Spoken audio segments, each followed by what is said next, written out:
السلام علیکم ورحمۃ اللہ۔ دوستو، ادرک کو عربی میں زنجبیل، اردو میں ادرک اور سونٹھ کہتے ہیں۔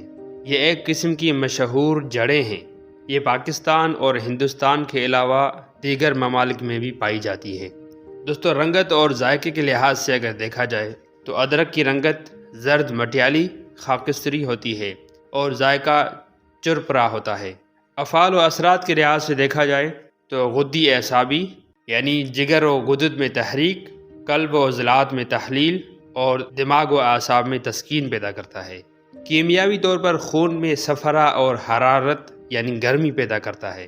دوستو، خواص کے لحاظ سے اگر دیکھا جائے تو ادرک محرک اور مقوی جگر اور گردے ہے، غذا کو تحلیل کرتا ہے، قلب و عضلات کی سوزش کو ختم کرتا ہے، دماغ اور اعصاب میں سکون پیدا کرتا ہے، جسم میں صفرا پیدا کرتا ہے اور صفرا کو خارج بھی کرتا ہے، مقوی باہ ہے، مولد حرارت غریزی، مشتہی، اورام کو تحلیل کرتا ہے، ریح کو خارج کرتا ہے، مدر ہار، قاتل کرم اور تعفن اور جراثیم کو ختم کرتا ہے اور جسم کو قوت بخشتا ہے۔ ان تمام خواص میں ادرک بہترین قسم کی دوا ہے۔ فوائد کے لحاظ سے اگر دیکھا جائے تو اس کا رنگ اجوائن کے رنگ کے ساتھ ملتا جلتا ہے اور خواص بھی تقریباً اس کے ساتھ ملتے ہیں، مگر اس میں ایک رطوبت فضلیہ ہوتی ہے جس سے اس میں حبس ٹوٹ جاتا ہے جو اجوائن میں پایا جاتا ہے۔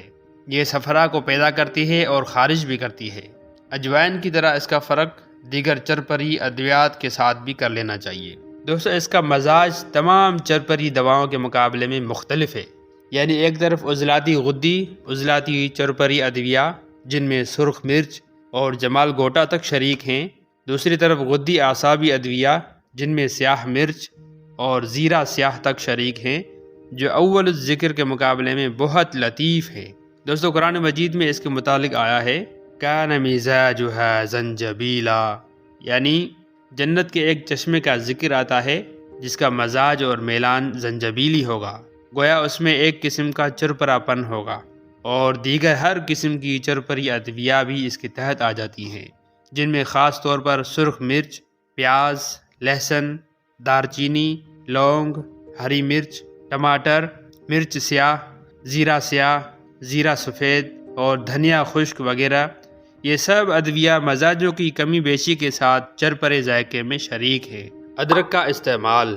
دوستو، جسم انسان میں جہاں تک حرارت و گرمی کی پیدائش کا تعلق جگر کے ساتھ ہے اور حرارت ہی جسم میں ہضم و تحلیل غذا اور صحت و ارتقاء کا کام کرتی ہے، اس لیے جو ادویہ جسم میں گرمی پیدا کرتی ہیں ان میں ادرک اول نمبر پر معتدل پیدائش گرمی دوا ہے۔